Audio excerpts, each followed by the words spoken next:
Hello तो बच्चा लोग, कैसे हैं आप सब? आशा करता हूँ अच्छे होंगे, स्वस्थ होंगे और मस्त होंगे। ठीक है ना? तो स्वागत है आपका आपके चैनल आदित्य इंस्टीट्यूट पर। और आज की इस वीडियो में हम क्लास 12 के मैथ्स को स्टार्ट करने जा रहे हैं, जिसके अंदर आज हम चैप्टर नंबर 3 को स्टार्ट करेंगे, जिसका नाम है अवयव। तो करते हैं बिना किसी देरी के स्टार्ट, है ना? तो चैप्टर का नाम क्या है? अवयव है। अब हम जब भी किसी चैप्टर को पढ़ने जाएंगे, जब भी हम किसी चैप्टर को पढ़ने जाएंगे, तो सबसे पहले उसका नाम का हमें मतलब पता होना चाहिए। कि हमें साफ नाम का मतलब पता नहीं है, उसके अंदर पढ़े जा रहे हैं। ठीक है, तो नाम क्या है यहाँ पे? अवयव है। अब सबसे पहले हम अवयव का मतलब जानेंगे कि अवयव का मतलब होता क्या है। देखो, अगर सिंपल लैंग्वेज में, सिंपल भाषा में आपको बताऊं मैं, तो अवयव का मतलब ऐसा होता है कि अवयव एक प्रकार का बॉक्स होता है। क्या होता है? अवयव एक प्रकार का बॉक्स या फिर क्या होता है? डिब्बा होता है, जिसके अंदर हम अंकों को लिखते हैं। अंकों को लिखते हैं क्योंकि हम सब क्या पढ़ रहे हैं? गणित पढ़ रहे हैं। वो गणित मतलब ही क्या है? जिसके अंदर अंकों के साथ क्या करते हैं? खेलते हैं। तो ऐसा बॉक्स जिसके अंदर हम किसको लिखते हैं? अंकों को लिखते हैं, क्या कहलाता है? अवयव कहलाता है। तो देखिएगा, अब बॉक्स बनाना कैसे है आपको, देखो आप कि बॉक्स कैसे बनाना है। जैसे कि बॉक्स बना दिया मैंने, ठीक है, मैंने क्या बोला? नंबर लिखने, तो नंबर लिखता हूँ 1 2 3 4। तो ये क्या कहलाएगा? हमारा अवयव कहलाएगा। लेकिन अब यहाँ पे ध्यान रखना है कि आपको एक अवयव जो है, नंबर जो है, उनको एक निश्चित पैटर्न में लिखना है। कैसे लिखना है? पैटर्न में, एक व्यवस्थित रूप से। ऐसे नहीं कि मन मर्जी पड़ी, मैंने वहां पे नंबर लिखा दिया, मैंने कहाँ पे लिखा ही नहीं। ऐसा नहीं चलेगा। एक व्यवस्थित पैटर्न चलता है, वो 2 नियम पे लागू होता है। कितने? 2 नियम पे। पहला क्या है? रो, और दूसरा क्या है? कॉलम। मतलब पहली है पंक्ति, दूसरा क्या है? स्तंभ। सुनिएगा, लिख के बताता हूँ। पहला क्या आएगा हमारे पास? पंक्ति, और दूसरा क्या आएगा? स्तंभ। अब चलो, नाम से आप जान सकते हो पंक्ति मतलब क्या होता है। जो सीधी सीधी लाइन चलती है, आपने देखा होगा 15 अगस्त से बच्चों की लाइन निकलती है, वो क्या है? हमारी पंक्ति है। लेकिन स्तंभ मतलब क्या होता है? जैसे कोई लाइट का खंबा है, कोई मीनार है, तो वो स्तंभ कहलाती है। क्या कहलाती है? स्तंभ कहलाती है। ठीक है, तो मतलब कि पंक्ति और क्या है हमारे पास? स्तंभ है। अब पंक्ति मतलब क्या? जो आड़ी चले, नीचे लेटे हुए रहे। लेकिन स्तंभ मतलब क्या होता है? जो सीधा खड़ा हुआ रहे। तो देखो, यहाँ पे 2 प्रकार की पंक्ति बन रही है। एक पंक्ति है, एक पंक्ति ये। बात ठीक है? पंक्ति मतलब आड़ी बनानी है। लेकिन स्तंभ की अगर बात करता हूं, तो स्तंभ यहाँ पे एक प्रकार का ये और एक प्रकार का स्तंभ। देखो, स्तंभ ये वाला बन रहा है और पंक्ति ये वाली बन रही है। देखिएगा, पहली पंक्ति तो यहाँ से स्टार्ट होकर इधर जा रही है, और दूसरी पंक्ति यहाँ से स्टार्ट होकर इधर जा रही है। लेकिन कॉलम की बात करूँ तो पहला कॉलम यहाँ पे, दूसरा कॉलम यहाँ पे। इसको एक और बार लिख देते हैं। देखो, 1 2 3 4, 1 1 2 3 4। देखिएगा, 1 2 दोनों एक ही है, कोमा लगा देता हूँ। ठीक है, इसमें रो, ये रो है हमारी, और ये क्या है? कॉलम है। आपको इंग्लिश में भी ध्यान रखना है कि पंक्ति मतलब क्या? रो होता है, और स्तंभ मतलब क्या? कॉलम होता है। अब स्तंभ, पंक्ति कैसी रहती है? आड़ी रहती है, जबकि स्तंभ में कैसे? सीधे खड़े हुए रहते हैं। दिख रहा है आपको? तो ये 2 पंक्तियां हैं, और 2 क्या है हमारे पास? ये कॉलम है। मैं तक बात ओके? अब इससे हम बड़ा अवयव बना सकते हैं। ध्यान रखेंगे, देखो अगला ट्राई करता है, इससे बड़ा अवयव बताऊंगा आपको। ठीक है ना? एक हम अवयव लेते हैं, जैसे कि 1 2 3 3 2 1 2 1 3। ये एक हमारा मान लिया मैंने अवयव है। ठीक है, अब यहाँ पे जरा मेरे को आप बताना कि यहाँ पे अवयव तो मैंने बना दिया, लेकिन इस अवयव को प्रेजेंट किससे करें? इसका नाम क्या दें? तो अवयव को दर्शाने के लिए जो एबीसीडी के लेटर होते हैं ना, उसके कैपिटल लेटर से हम दर्शाते हैं। जैसे मैंने माना कि अवयव किसके बराबर है? ए के बराबर है, और ए क्या है? हमारा कैपिटल लेटर है। तो ध्यान रखना है कि अवयव को दर्शाने के लिए हम कैपिटल लेटर का प्रयोग करते हैं। जबकि, अब बताऊंगा जबकि मतलब क्या, कि इसके अंदर के जो अवयव है 1 2 3 3 2 1, अगर इनको लिखना है तो ये क्या है? हमारे एलिमेंट है, अवयव है इसके अंदर के। तो इनको दर्शाने के लिए हम क्या करते हैं कि हमारे जो स्मॉल, जैसे कैपिटल है तो इसकी जगह स्मॉल ले लेंगे। ठीक है, जैसे कि देखता है A11 A12 A13, या फिर ऐसे लिख दो आप ए ए ए ए ए ए ए ए ए। ये सारे क्या है? ये। लेकिन सारे एक जैसे हैं यहाँ पे, तो अब इनको नाम देना पड़ेगा, तो इनके लिए को नंबर लिखना पड़ेगा। अब जरा मेरे को बताना कि यहाँ पे एक पंक्ति ये है, एक पंक्ति ये है, और एक पंक्ति ये है। ठीक है, तो बताओ ये एक किस पंक्ति में आ रहा है? पहली पंक्ति में है या नहीं? तो आगे क्या लिखेंगे हम? 1 लिखेंगे। ये दूसरा 2 जो है, ये किस पंक्ति में है? पहली पंक्ति में, तो यहाँ पे 2 लिख देंगे, 1 लिख देंगे। ठीक है, 3 देखो, 3 भी पहली पंक्ति के अंदर है कि नहीं है? तो पहले हम 1 लिखेंगे। मतलब कि जब नंबर को लिखते हैं ना हम, ठीक है, तो हम पहले पंक्ति का नंबर लिखते हैं, उसके बाद स्तंभ का नंबर लिखते हैं। सुनिएगा पूरी बात को, पहले पंक्ति का नंबर लिखेंगे, जैसे कि 1 यहाँ पे। क्यों? क्योंकि पहली पंक्ति है। कौन सी पंक्ति बेटा है? पहली पंक्ति है, तो हमने पहली पंक्ति का नंबर लिख दिया। ये 2 भी किस पंक्ति में? पहली पंक्ति में। 3 पहली पंक्ति में। लेकिन अगली लाइन देखो आप, ये पंक्ति दूसरी स्टार्ट होती है यहाँ से, तो यहाँ पे हम 2 लिखेंगे। ये 2 भी किस में? 2 में ही है। पहला, ये भी किस में? 2 में। मतलब ऊपर वाली जो है पहली पंक्ति है तो मैंने 1 लिख दिया, नीचे वाली दूसरी पंक्ति तो मैंने 2 लिख दिया, या फिर तीसरी वाली क्या है, तीसरी पंक्ति है तो नीचे 3 लिख दूंगा। लेकिन अब आता है कॉलम नंबर, तो देखो ये 1 का कॉलम क्या है, देखो 1 की पंक्ति भी पहली है और कॉलम भी क्या है, कॉलम ऐसे सीधे बनते हैं ना, तो पंक्ति और कॉलम दोनों क्या है, 1 के लिए 1 1 ही है, तो कॉलम भी पहला आ रहा है तो 1 लिख दूंगा। लेकिन अगले के लिए 2 के लिए कॉलम, देखो कॉलम क्या है इसके लिए, कॉलम दूसरा है, पहला कॉलम दूसरा कॉलम, 2 के लिए पंक्ति तो पहली थी लेकिन कॉलम कौन सा आ गया, दूसरा। ऐसे 3 के लिए क्या आएगा, तीसरा अगले के लिए, फिर से 3 के लिए कॉलम क्या है, पहला, इसके लिए दूसरा, इसके लिए तीसरा। बात है कि नहीं समझ में?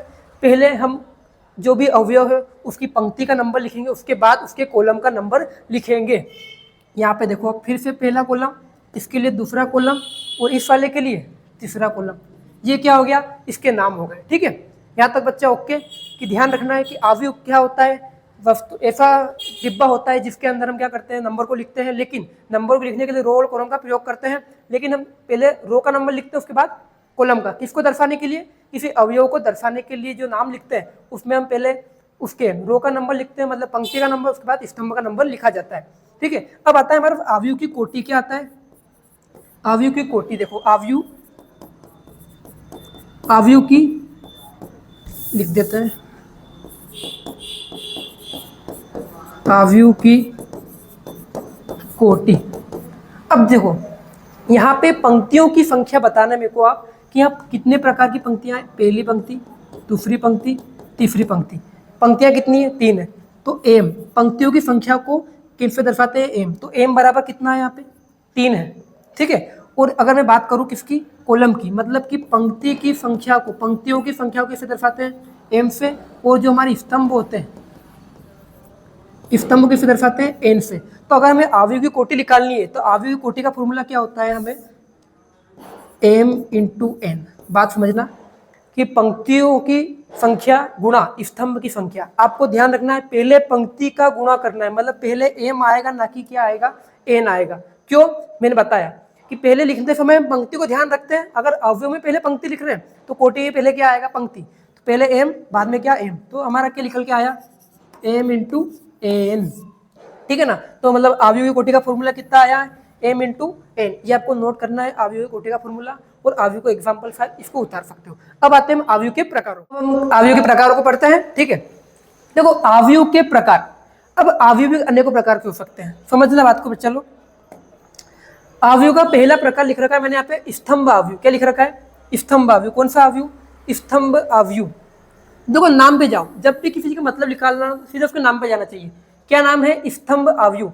ऐसा अवयव जिसमें केवल क्या हो, एक स्तंभ हो। अब कैसे, स्तंभ मैंने बताया था, जो सीधा खड़ा हुआ रहता है वो क्या रहता है, स्तंभ रहता है। तो मैं लिखता हूँ, मान लो यहाँ पे अवयव बनाता हूँ मैं, जिसके अंदर पंक्ति हो ही ना, तो 1 2 3, जो कोई बिल्कुल सीधा है तो हमारा अवयव। क्योंकि मैंने बोला डब्बा है, 1 2 3 है तो हमारा अवयव तो है, लेकिन कौन सा है, स्तंभ अवयव। देखो स्तंभ क्यों है, क्योंकि यहाँ पे ओनली स्तंभ है।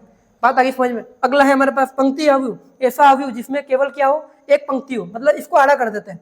क्योंकि पंक्ति मतलब क्या होता है, जो नीचे पूरा लेटा हुआ रहता है। तो लिख दो यहाँ पे 1 2 3, मन से एग्जांपल ले सकते हैं, 1 2 3, ये क्या बोल गया, 1 2 3। अब रो में क्यों है, देखो पंक्ति अवयव इसको क्यों बोलेंगे हम, क्योंकि यहाँ पे 1 2 3 ये कैसे है, रो के अंदर है।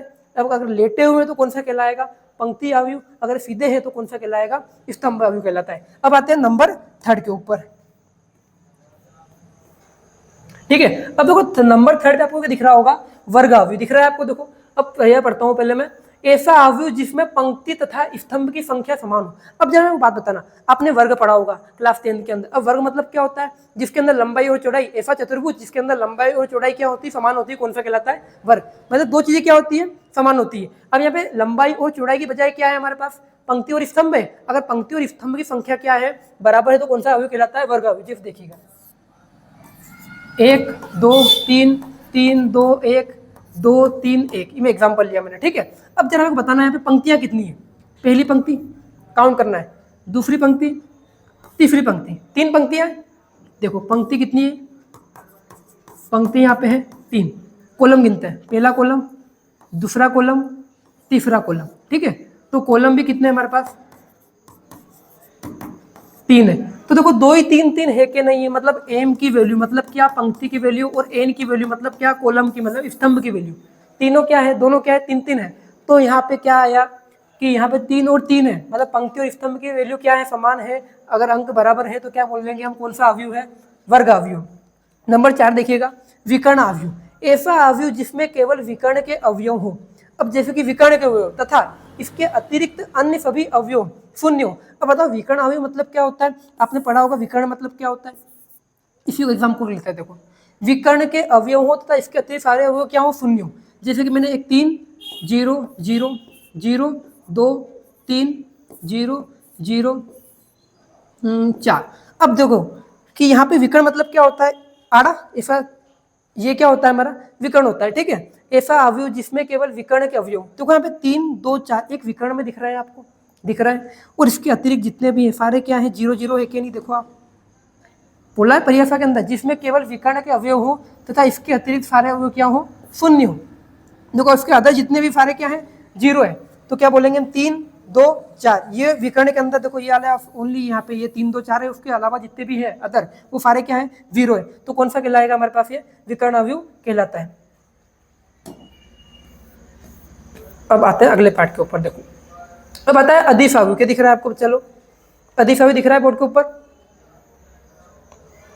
ठीक है। अब अदिश अवयव, अब ऐसा विकर्ण अवयव, देखो अदिश अवयव क्या होता है, विकर्ण अवयव है, ऐसा विकर्ण अवयव जिसमें केवल विकर्ण के सभी अवयव समान हो, अदिश अवयव कहलाता है। देखो विकर्ण अवयव तो है हमारे पास, रहेगा तो कौन सा हमारे पास, वो विकर्ण अवयव, जैसे कि ये 1 2 0 0 0 2 0 0 0 2। देखो विकर्ण अवयव है कि नहीं है, विकर्ण अवयव है, क्यों है यहाँ पे देखिएगा, 2 2 2 विकर्ण में अंदर है, और उसके अलावा जितने भी सारे क्या हैं, 0 है। लेकिन ये अदिश अवयव क्यों है, क्योंकि विकर्ण के जो एलिमेंट है वो सारे एक जैसे हैं। देखो सारे एक जैसे है कि नहीं, देखो मैंने बोला भी ये एक विकर्ण अवयव जिसमें विकर्ण के सभी अवयव क्या हो, समान हो, अदिश अवयव कहलाता है। होता तो विकर्ण अवयव है, लेकिन इसके विकर्ण के अवयव वो भी सारे क्या होते हैं, समान होते हैं। इसे पिछले वाले में 1 2 3 ऐसा कुछ था, लेकिन यहाँ पे तीनों ही क्या है, 2 2 है, और अदर क्या है, सारे क्या है, 0 है। आते हैं अगले के ऊपर, देखो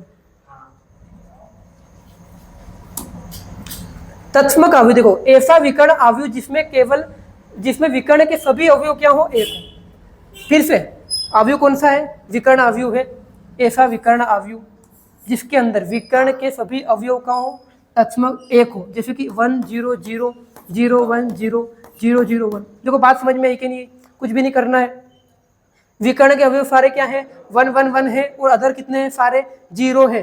अब विकर्ण के अवयव सारे एक जैसे हो, पिछले वाले में क्या था, अदिश में सारे एक जैसे, मतलब कुछ भी हो सकता है, लेकिन यहाँ पे फिक्स है कि विकर्ण में सारे क्या आएंगे, एक एक आएंगे। उसे क्या बोलते हैं, विकर्ण के सारे एलिमेंट क्या हो, 1 1 1 हो, और अदर 0 हो, तो वो कौन सा कहलाता है, तत्समक अवयव। ध्यान रखना है, विकर्ण अवयव क्या कहलाता है, जिसमें विकर्ण के अवयव हो, लेकिन अदिश अवयव क्या कहलाता है, जिसमें विकर्ण के अवयव क्या हो, समान हो, विकर्ण के अवयव सारे क्या हो, समान हो, एक जैसे हो।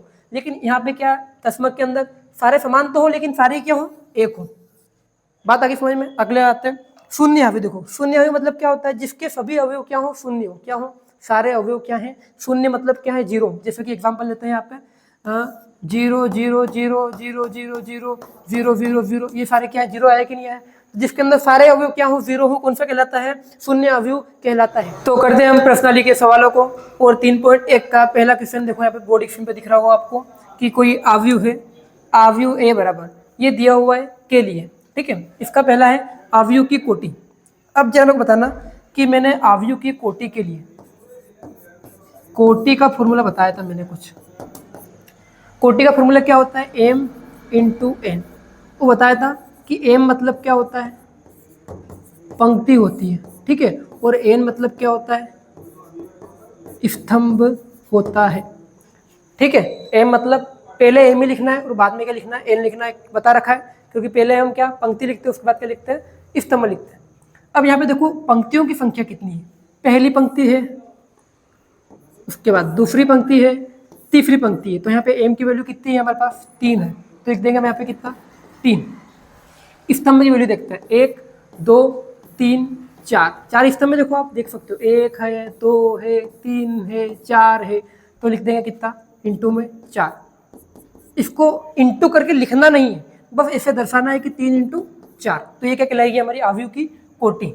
ठीक है, अगला क्या है, अवयवों के संख्या। इस अवयव के अंदर अवयवों की संख्या, अवयवों की संख्या कैसे निकालते हैं। ठीक है, अब अवयवों की संख्या कुछ भी नहीं है कि m और n का गुणा करने पे जो आएगा, चाहो तो गिन सकते हो। देखो यहाँ पे गिनो आप कितने आ रहे हैं, 1 2 3 4 5 6 7 8 9 10 11 12, 3 चौक 12, गुणा करने भी आ रहे हैं कि नहीं आ रहे। तो इन दोनों का गुणा, 3 रो और 4 क्या है कॉलम में, तो 3 चौक कितना होता है 12, तो यहाँ पे अवयव कितना है 12 है। बहुत सिंपल है। अगला क्या है, तीसरा देखो A13 इनकी वैल्यू निकालनी है। जरा मेरे को बताना कि A13 पहला वाला किसका नंबर होता है, पहले यहाँ पे 1 है, मतलब पंक्ति कौन सी है, पहली। पहला वाला किसको दर्शाता है, पंक्ति को, और दूसरे वाला स्तंभ को दर्शाता है। तो पंक्ति कौन सी है, पहली, और स्तंभ कौन सा है। ठीक है, पंक्ति पहली और स्तंभ तीसरा। तो देखो ऐसा कौन सा अवयव है जो पहली पंक्ति में हो, पहली पंक्ति में ये वाला है, लेकिन स्तंभ तीसरा हो। तो पंक्ति लिख देता हूँ, फर्स्ट सेकेंड थर्ड, ये फर्स्ट कॉलम, सेकेंड स्तंभ, थर्ड और ये फोर्थ। पंक्ति पहली और स्तंभ कौन सा है, तीसरा है। तो पंक्ति पहली स्तंभ तीसरा, तो 19 आ रहा है। देखो यहाँ पे A13 19 निकल गया। जैसे कि A21 निकालना है, स्तंभ कौन सा है, पंक्ति कौन सी है, दूसरी है, तो ये वाली आएगी। लेकिन स्तंभ कौन सा है, पहला है, तो ये 35 आएगा यहाँ पे। ठीक है, अब अगला देखना, A33 मतलब क्या, पंक्ति भी तीसरी और स्तंभ भी तीसरा। देखो पंक्ति तीसरी और स्तंभ तीसरा, ये वाला मतलब किस में आ रहा है, -5 आ रहा है। तो A33 कितना आएगा, -5। ऐसे देखो A24 की वैल्यू कितनी आएगी, पंक्ति दूसरी है, देखो पंक्ति दूसरी, लेकिन स्तंभ कौन सा है, चौथा, तो 12। देखो स्तंभ चौथा है, पंक्ति दूसरी है, कितना आ गया 12। अगला देखो A23, बहुत आसान है, पंक्ति कौन सी है, दूसरी, और स्तंभ कौन सा है, तीसरा है। तो दूसरी पंक्ति में ये दूसरी पंक्ति, स्तंभ कौन सा है, तीसरा, तो 5/2, तो कितना आ गया 5/2, 5/2 ही। ठीक है, ये अपना पहला क्वेश्चन यहाँ पे खत्म हो गया। तो करते हैं क्वेश्चन नंबर 2 को सोल्व। देखो दिख रहा हो आपको, क्वेश्चन नंबर 2 पे आ जाता है। यदि किसी अवयव में 24 अवयव है, क्या है 24 अवयव, तो इसकी संभव कोटियां क्या होगी। यदि इसमें 13 अवयव हो तो कोटियों की क्या होगी। देखो बात समझना, हम जानते हैं कि किसी अवयव के जो नंबर होते हैं, अवयव की संख्या होती है, वो कब निकलती है, अवयवों की संख्या जब उसकी कोटि मतलब क्या, उसकी पंक्ति और स्तंभ दोनों गुणा करते हैं, तो जो संख्या आती है वो ये कहलाती है, उसके अंदर उपस्थित अवयवों की संख्या होती है। कैसे, लास्ट में पिछले क्वेश्चन में क्या था, 3 × 4 था, 3 चौक करने पे क्या 3 चौक 12 आया था, तो वही तो 12 हमारे अवयव थे। ऐसे ही यहाँ पे अब अवयव उसने आंसर दे दिया, कितने अवयव है, 24 अवयव है, तो कोटियां ज्ञात कर सकते हैं। मतलब गुणा करने पे मेरे को ऐसे तो नंबर बताना है आपको जिनको गुणा करने पे कितना है 24 आ जाए। तो पहले वाला नंबर क्या कहलाएगा, पंक्ति, और दूसरा वाला स्तंभ कहलाएगा। देखो एक तो हम ले सकते हैं यहाँ पे 1 × 4, 1 × 24, 1 × 24, दूसरा ले सकते हैं 2 × 12, क्योंकि गुणा करने पे कितना 24 आ रहा है। अगला ले सकते हैं 3 × बोलो 8, अगला 4 × 6 24 आ रहा है, अगला 6 × 4, अगला 8 × 3, इसके अलावा 12 × 1 और 24 × 1, इसके अलावा कोई है क्या, समझ रहे बात को।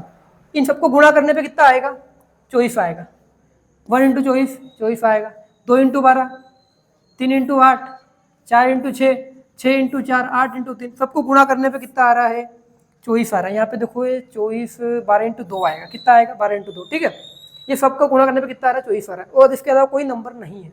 तो वही क्या है, अब पहला क्या रहता है पंक्ति, दूसरा क्या रहता है स्तंभ, तो इन दोनों गुणा करने पे कितना आएगा 24 आएगा, क्योंकि पंक्ति और स्तंभ का गुणा क्या कहलाता है, अवयवों की संख्या कहलाती है। यदि इसमें 13 अवयव हो, तो यदि 13 अवयव हो, कितने अवयव हो 13 अवयव हो, तो बताओ कोटि क्या हो जाएगी। फिर लिखा सकते हैं गुणा करने पे ऐसे दो नंबर बताओ जिनको गुणा करने पे कितना है 13। 13 अभाज्य संख्या है, मतलब किसी और पहाड़े में नहीं टूटेगा। तो एक तो 1 × 13, एक और क्या आएगा 13 × 1, इसके अलावा कुछ भी नहीं आएगा। ठीक है, ये नोट कर लेगा। यहाँ पे कोटियों की संख्या कितनी है देखो गिन लो, 1 2 3 4 5 6 7 8, कितनी कोटियां हैं 8 कोटियां हैं। कितनी है 8 कोटियां हैं। नोट करने, इसका आंसर हो गया बच्चा लोग। ठीक है, अब आते हैं क्वेश्चन नंबर 3 के ऊपर। यदि किसी अवयव में 18 अवयव है, अब ऐसे दो नंबर बताने हैं जिनको गुणा करने पे कितना है 18 है। तो देखो पहले ले सकता हूं मैं 1 × 18, कि पंक्ति 1 हो, कॉलम कितने हो 18 हो। ठीक है, 2 × 9, 3 × 6, अब 4 के पहाड़े में 18 आता है, नहीं आता है। 5 6 के पहाड़े में 6 दिया 18, उसके अलावा कितने 9 इंटू 2 एक और 18 इंटू 1, इन सबको गुणा करने पे कितना आएगा 18। गिन लो आप 1 2 3 4 5 6, मतलब कि यहाँ पे कोटियों की संख्या कितनी है, कोटियों की संख्या कितनी है 3 है, तो कोटियों की संख्या 3 हो गई, ठीक है।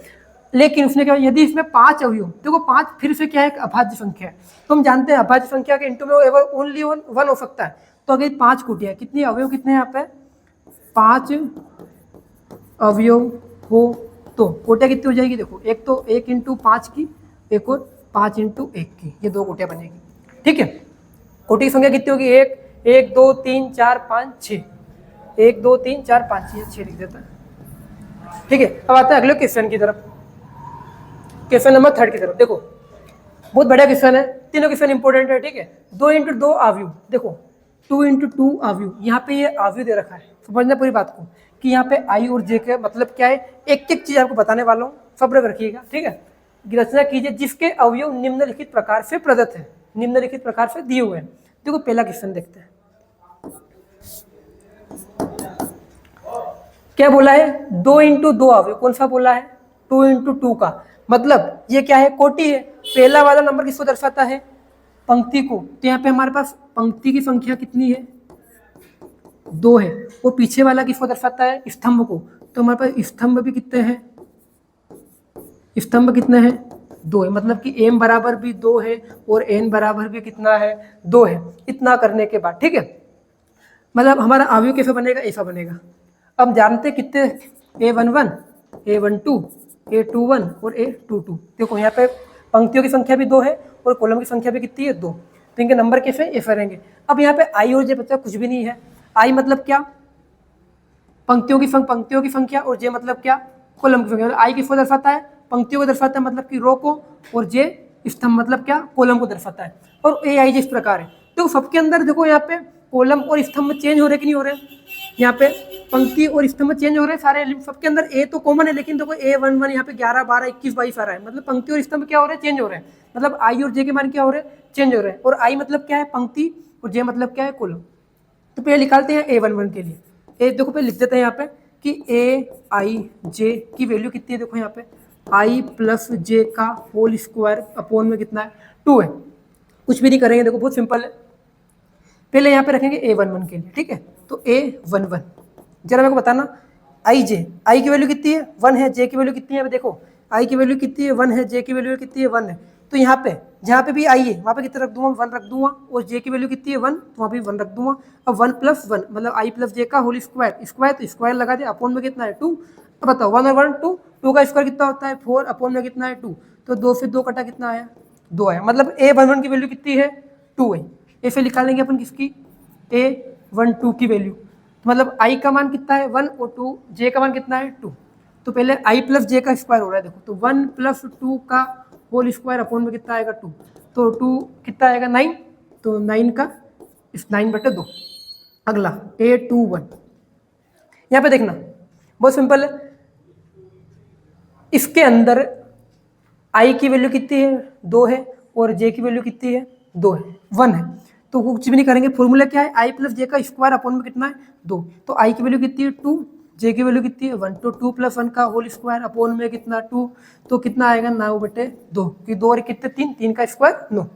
अगला देखते हैं एक और A22, मतलब क्या i की वैल्यू भी 2 और j की वैल्यू भी 2, तो 2 प्लस 2 का होल स्क्वायर अपॉन में कितना आएगा 2, तो 4 का स्क्वायर कितना होता है 16 अपॉन में कितना आ गया 2, 2 8 16, यहाँ तक ओके। ये अब इन सबको क्या करना है इस जगह रखना है, तो हमारा अवयव इसको मान लेता हूँ मैं क्या है a मान लेते हैं, क्योंकि प्रश्न में दिया है कि a बराबर a आई जे, ठीक है। तो a बराबर क्या निकल के आया, पहले क्या लिखते हैं यहाँ पे A11, देखो A11 की वैल्यू कितनी आई 2 आई, तो 2 लिख देंगे। दूसरा क्या होता है A12 देखो आप यहाँ पे कितना है 9/2, तो 9/2। तीसरा देखो A21, ये भी कितना है 9/2। चौथा देखो यहाँ पे A22, जो फीड है ना उसी सीधे के हिसाब से चलना है, कितना है 8, तो ये हमारा क्या हो गया आंसर हो गया, तो नोट कर लीजिएगा वो हमारा आंसर है, ठीक है। अब मिटा देता हूँ इसको मैं।